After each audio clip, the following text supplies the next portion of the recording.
শ্রীমা সারদা দেবী মায়ের অনুরাগী গ্রামবাসীদের মধ্যে একজন মৃগেন্দ্রর মা। শ্রী মায়ের অনুরাগী গ্রামবাসীদের মধ্যে মৃগেন্দ্রর মায়ের নাম উল্লেখযোগ্য। শোনা যায় ইনি তাহার নিকট দীক্ষা গ্রহণও করিয়াছিলেন। ইনি মায়ের বাড়িতে মুড়ি ভাজা ও সংসারের অন্যান্য কাজ করিতেন। তাহার উপর মায়ের খুব বিশ্বাস ছিল।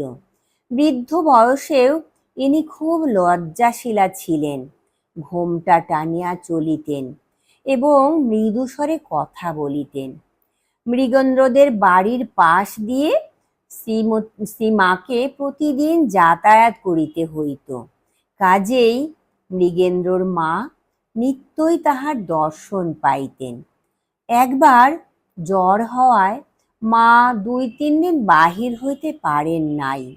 তাই বৃদ্ধা দুশ্চিন্তায় ঘোমটা ফেলিয়া একদিন সকালে দ্রুত পদে মায়ের বাড়িতে আসিয়া আবেগ ভরে বলিলেন, এই যে গো আমার রাজরাজেশ্বরী, অসুখ করে বিছানায় পড়ে আছেন, তাই তো কদিন দর্শন পাইনি।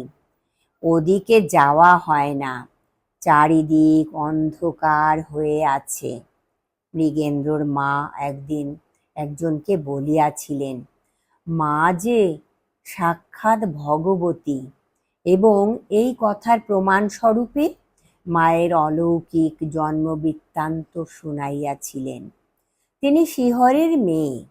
তাহার পিতৃকুল শ্রী মায়ের মাতুল বংশের এবং শ্বশুরকুল পিতৃবংশের যজমান ছিলেন। উহাই শ্রী মায়ের সহিত মৃগেন্দ্রের মায়ের ঘনিষ্ঠতার অন্যতম কারণ।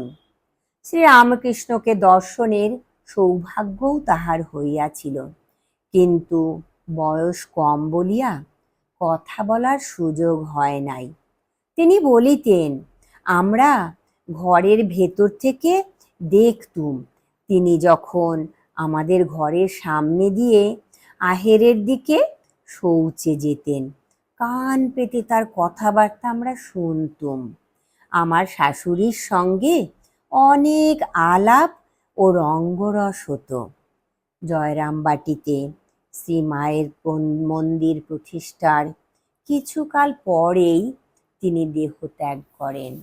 জয় ঠাকুর, জয় মা, প্রণাম মাগো।